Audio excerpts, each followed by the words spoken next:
when it was founded in 1967, one of the 22 demands was for a Black Studies department.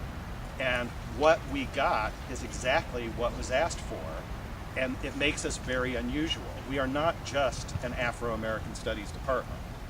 We are an African and Afro-American Studies department, which is what the students in the 60s wanted. And it makes us really unusual. In most of the United States, there's separate African and Afro-American Studies departments. Good morning. Hi. But we have maintained ourselves as a unified department for 40 years. And there have been pressures to separate, because there's a lot of people who say, well, what does being Black and what does being African and what does being Afro-Caribbean, what do they have to do with each other? And we say everything. But that, you know, go to Duke, go to Harvard. Well, I mean, do or don't, but you know what I mean. And that's the whole point of the study. And that was the whole reason that the students asked for that. And it was very forward thinking at a time when a lot of universities, a lot of student groups were looking more for the political than the academic side. We really created that blend, which makes us unusual. And is something we should promote more as a university, but we don't. Another point I make on this Black and Blue tour is we do promote our history as a method of getting money out of you all, right? All of us alums, right? We always get those pleas to give money, and they explain why we should.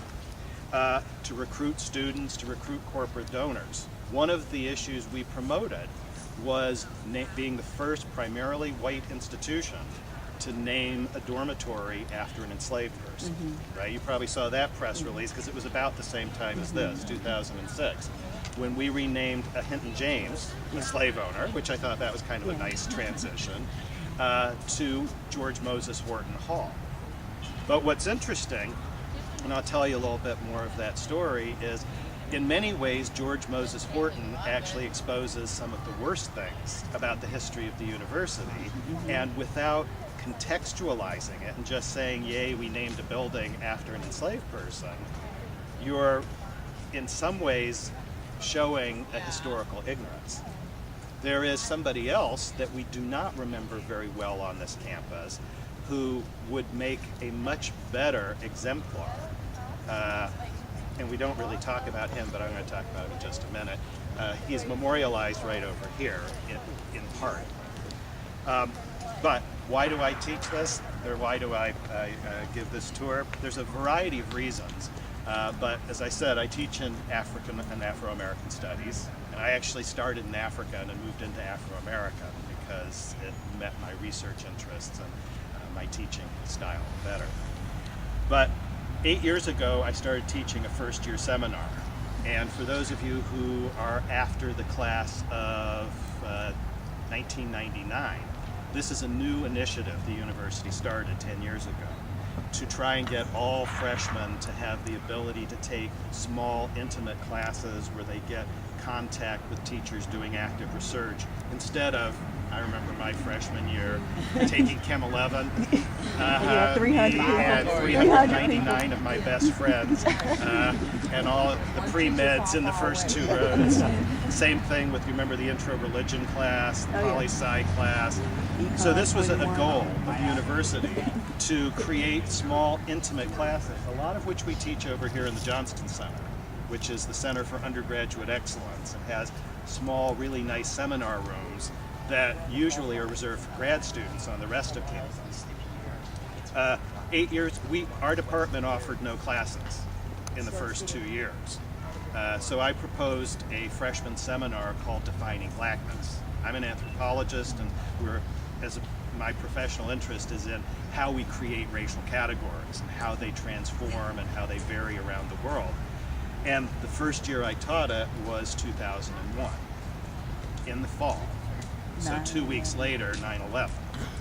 And it really gave us an impetus to think about how the physical environment, how the social world around us affects our identity. And out of that first class, this question arose. It's, I'm sure, a question a lot of you have asked yourself. And that is, how do I fit into Carolina? And how does Carolina affect me? almost all of my students had friends at home who said, so why didn't you go to an HBCU?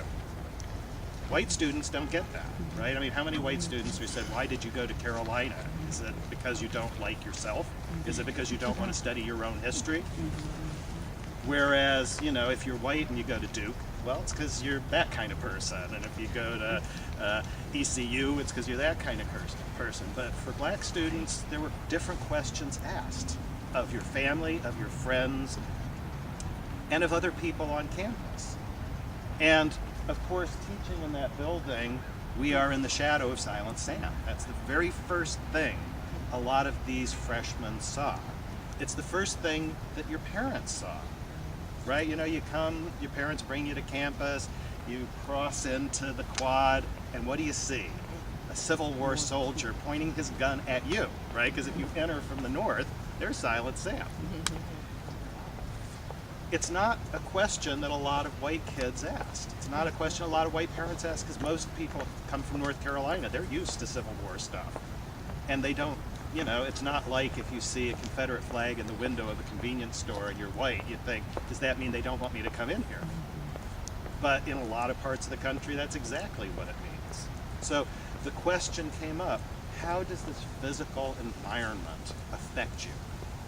How does it make you think about who you are? And it's interesting, when we started this project, this didn't exist. Horton Hall didn't exist. Something I would really strongly recommend you all look at. The Virtual Museum of University History did not exist. That is probably the best way we are now examining the history that this is trying to tell us about. If you go to museum.unc.edu, it's a really easy address to remember, museum.unc.edu. There are dozens of exhibits, including Slavery in the Making of the University, which is a really good exhibit that was put together by people in Wilson Library. The newest exhibit is about public art. And I learned a lot of things I didn't know because I never look up, and there's all sorts of pieces of art up. There's an exhibit about the desegregation of the university, the desegregation of Chapel Hill, about the first women students. That did not exist in 2001. In the past 5 years, particularly with the efforts of Wilson Library, with Archie Irvin's office, there have been a lot of transformations in this campus. And I think it's a great thing, but I don't think it goes far enough. Because every time I give this, most of the people say, I've been here for 5 years, 10 years, 15 years, and I've never heard any of this. That's not a good thing, right? We are all Carolina people, almost all of us. And it's kind of funny that we could spend, I've been here 30 some years, and I only learned most of this because of working with my classes. I had done work in Massachusetts and in Louisiana and in Haiti and in Kenya. But what was in my own backyard, I didn't know. For example, this is a monument we all pass 1 million times, right? What is it? It's a technical. The architectural structure is a technical. Okay, and what does it, what are we supposed to get out of it? Historically, or that monument, Historically. the architectural structure, or what that monument What it says? represents. See? This is my object lesson. In a different country, and the woman's husband's penis was cut off initially to find it, and then they built up. Yeah. How it's protected. I saw that and I saw his brother set, and some of his friends, jealousy when somebody's doing something good. Jealousy always prevails to try to bring us down. So there was a birthday party for Assad, and the present was a mummy case. And shortly after that, he was assassinated, and his body was dismembered. Ripped into pieces and thrown in Yes, the Nile. into 13 parts. And his loving wife, Aset, and her sister remembered the parts into wholeness except for the family that they could not find. Which was eaten by a fish. Imagine that. And so she reconstructed it from stone. And so it's a symbol of African male virility and also of goodness and life. And the Washington Monument, which the Greeks renamed an obelisk, because they're always renaming stuff, that's ours, is all painted all shiny white, but really, in actuality, it should be painted all shiny black to continue to tell the story of African and African American heritage. Well, thank you.